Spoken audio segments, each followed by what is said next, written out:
Welcome back. This is part 2 of my breakdown of bass in Massive. The first one, which if you haven't watched yet, I recommend that. It's not necessary to watch this one, but it'll help you with your distortion. They're independent, and in the third one, we're going to tie the first two together. So today we're talking about different sources of modulation and how to modulate things differently depending on the sound you want.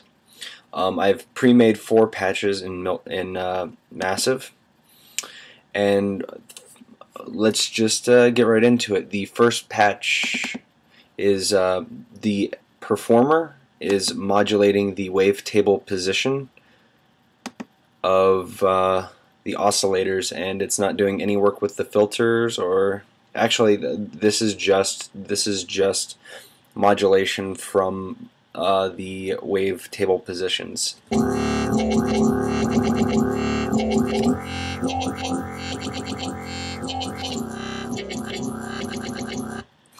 Anyway, how you do that is just select the amount of oscillators you want to mess with. I did Scrapyard and Sin Format. And Sin Format, when you change the I have no idea, when you change the wavetable from spectrum to bend, it how am I saying this? It modulates it differently. Like, let's just go to spectrum. We don't have that same talking wally sound from.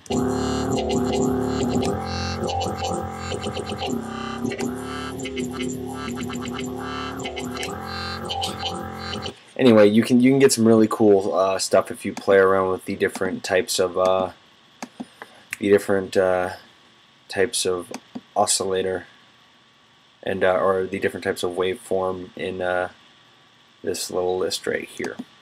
Anyway, that was a pretty bad way to explain it, but you understand. Just find out what sounds good. Anyway, wavetable modulation from the performer. Pretty simple, standard stuff. You've probably already done this.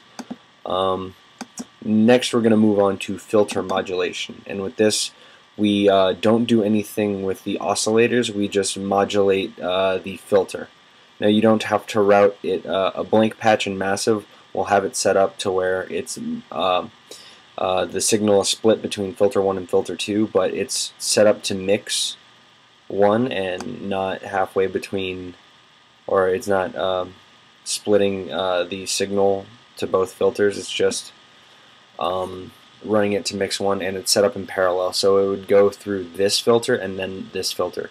But if you, say, had 2 different filters going on, like you were modulating a low pass filter for your wobble bass, but you also had at the same time the scream sound, and you wanted to run them simultaneously, you would just switch that to series. So it would basically run the signal at the same time between here and here. So it would you would have a it would run the signal at the same time. So it would have that going on. But if you wanted to modulate, just take that for example, a Daft filter, you like the sound that this gave you, but you didn't want to modulate it that way and just wanted to do the standard low pass cutoff modulation, you would run it in series. Parallel, it does it both at the same time, and series, it will go through filter 1 then filter 2. Anyway, enough about that. This is just set up to route in through the Daft filter from the performer without modulating any of the wavetable positions in the oscillators.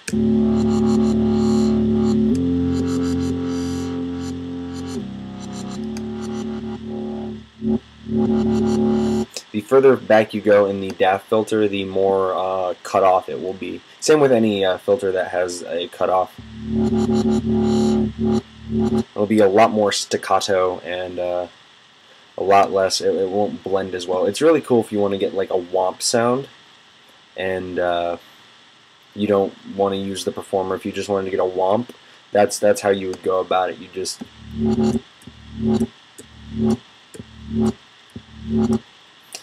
Anyway, so that is another just standard modulate the filter.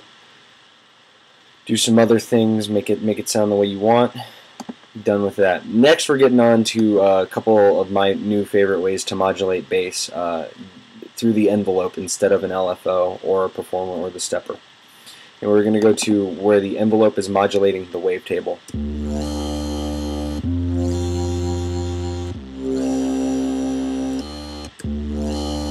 Anyway, the standard for massive is 4 is controlling. 4 is where all your sound comes from. This is your standard. This is the main envelope controlling. This is your amplitude envelope, basically. Like, so anything you do to this is going to affect the sound overall. Let's get it back to how it was. Anyway, I set up envelope 1 to modulate this wavetable, and I set the square saw wave to formant because I wanted a high-pitched sound, and I had it modulate the intensity, and I just tuned it to the, switched it back to spectrum. And I just had it all modulate the intensity in the amp so it came in at the end more so than the beginning, because if it doesn't modulate the amp, let's just mute it.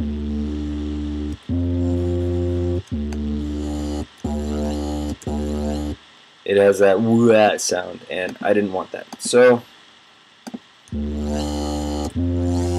I also had it pitched up a little bit, tuned that, and had it modulate the dry-wet filter. So yeah, you're gonna probably this is the sound if you're familiar with the Nero remix of Calvin Harris's "Feel So Close." This is that main bass sound, that womp that they have in the beginning. It's not the exact oscillator setup. I don't even know if they use massive for it, but you can get it, and I've dialed it pretty close in a different patch. But yeah, that this is the gist of how they would make that sound. So yeah, that's bass modulation through envelopes on the wavetable. Now, the last one is pretty out there as far as setting up how it's going to modulate. What I've done is I've taken an envelope and assigned it to the rate of the LFO, and this envelope is set up in a rising fashion, so it will it's going to speed up and then slow down to beat match. I've set it up to beat match the tempo we're working at right now, which is 120. Yeah, 120, just the standard Logic 120. Anyway, so it sounds a lot like this.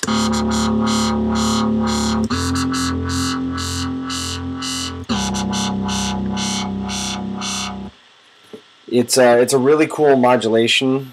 You can get really unique with your wobble with it, but in order to make it work for you in songs fully, I would highly recommend using it for whole notes and maybe even longer. Otherwise, if you leave it at, you are going to have to spend some time tuning the attack too. It's cool because the further you get out,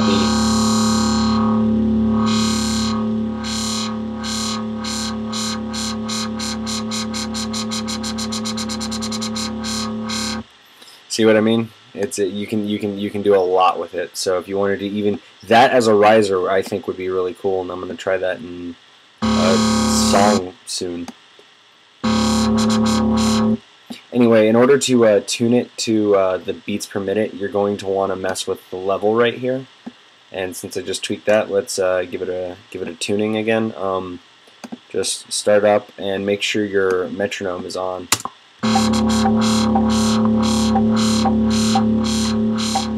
Let's turn it down so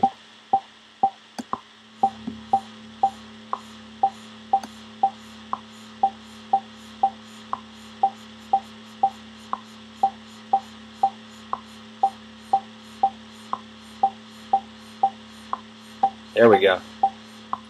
The wobble's coming up on the offbeat, which I personally like.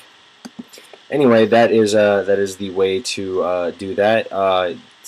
Take some time to just put on your tempo, turn off all the other sounds, and just tune that patch right up, so that way you can get some really cool wobble effects with that. Anyway, so that's 4 of my favorite different ways to modulate bass. There's definitely many more. We didn't even get into the internal envelope with in LFOs. You can definitely set that to rate to where it'll just go faster and faster till it reaches the rate you want, which is kind of what we did here with the tempo tuned. But you can't get that same speed up and then slow down with the internal envelope, which is why I tend to ignore that a little bit. So yeah, that's a few of the ways to modulate bass. Hope you enjoyed it. The next one, we're going to tie it all together and talk about creating your own unique sounds based on. It's actually kind of I don't want to say dumb, but it's kind of it's an outside the box thought process on modulating, or not on creating bass.